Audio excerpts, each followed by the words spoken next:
Oi, meu nome é Margarete Borges e no Aprendendo em Minutos de hoje eu vou falar sobre os direitos e deveres individuais e coletivos.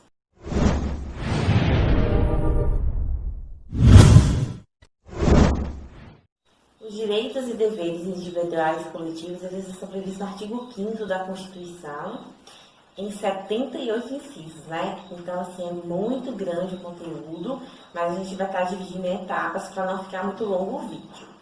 Bom, o artigo 5º da Constituição diz o seguinte: todos são iguais perante a lei, sem distinção de qualquer natureza, garantindo-se aos brasileiros e aos estrangeiros residentes no país a inviolabilidade do direito à vida, à liberdade, à igualdade, à segurança e à propriedade nos termos seguintes. Aí ela traz o inciso primeiro: homens e mulheres são iguais em direitos e obrigações nos termos dessa Constituição. Quando o artigo 5º fala que todos são iguais perante a lei, quando fala todos, são pessoas físicas e jurídicas. A pessoa jurídica pode ser de direito público ou de direito privado.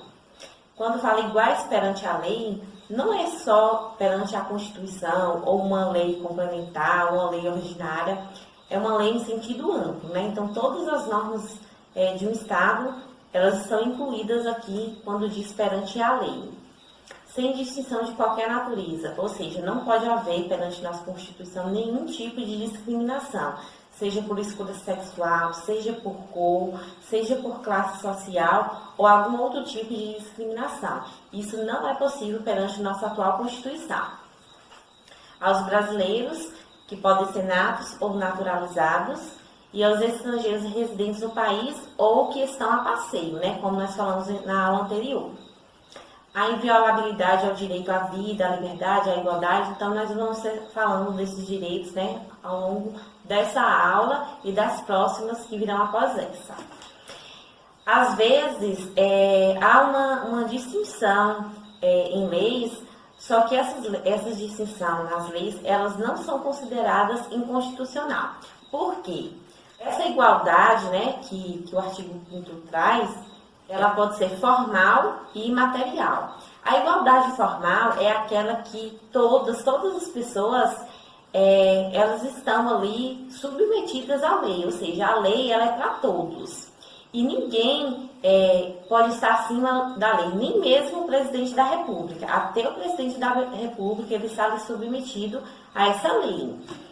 E existe também a igualdade material. O que significa essa igualdade material?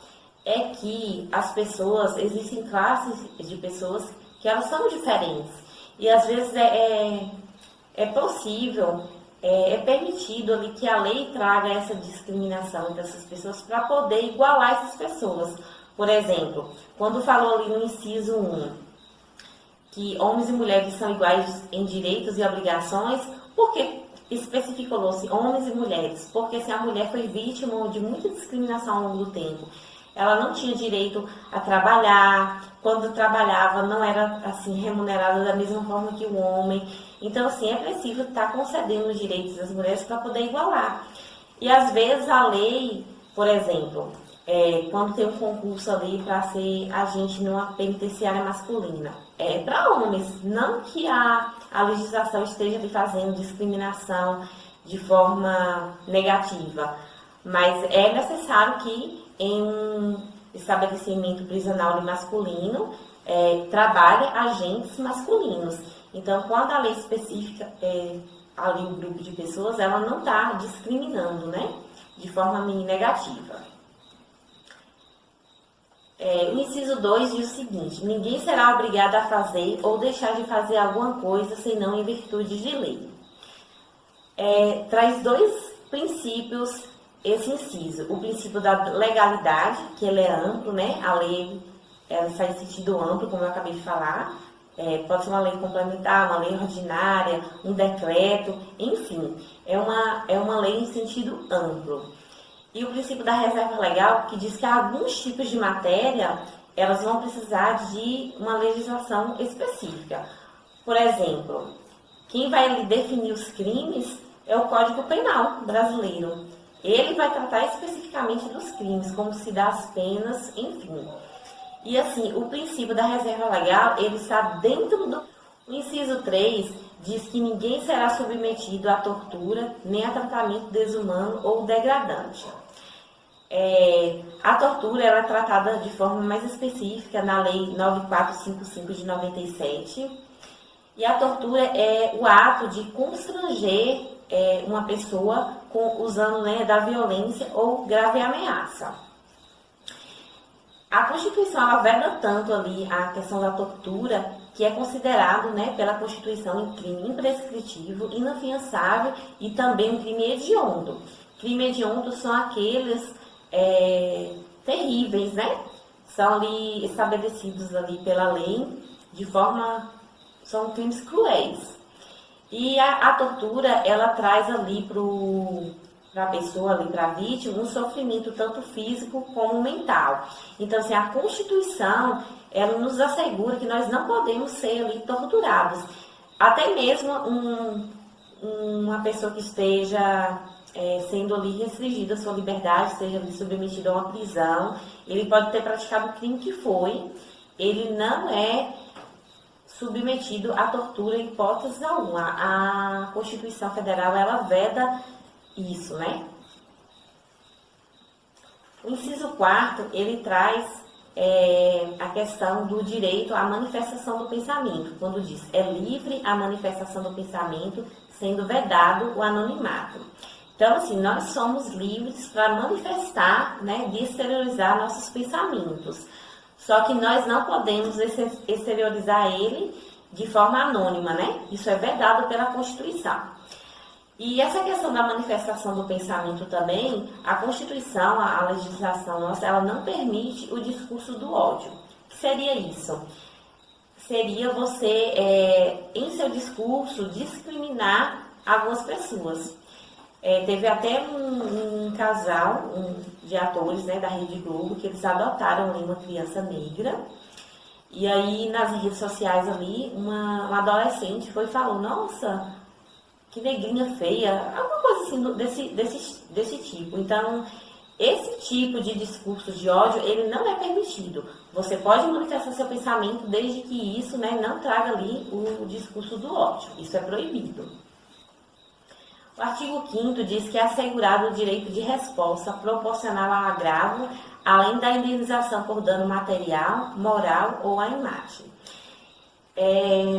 Esse direito de resposta é assim, se você for ofendido, você terá direito ao direito de resposta.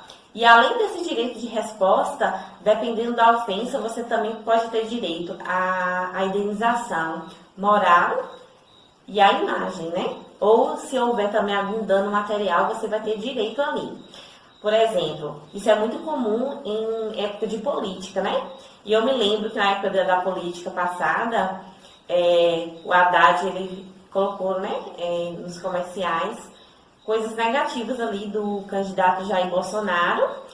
E o que acontece? Quando isso acontece, o direito de resposta ele é proporcional. Por exemplo, se ele colocou ali a ofensa na Rede Globo ou no SBT por 1 minuto, o Jair Bolsonaro pode vir e fazer a mesma propaganda no mesmo canal e no mesmo tempo, ou seja, tem que ser tudo ali proporcional, da mesma forma que ocorreu.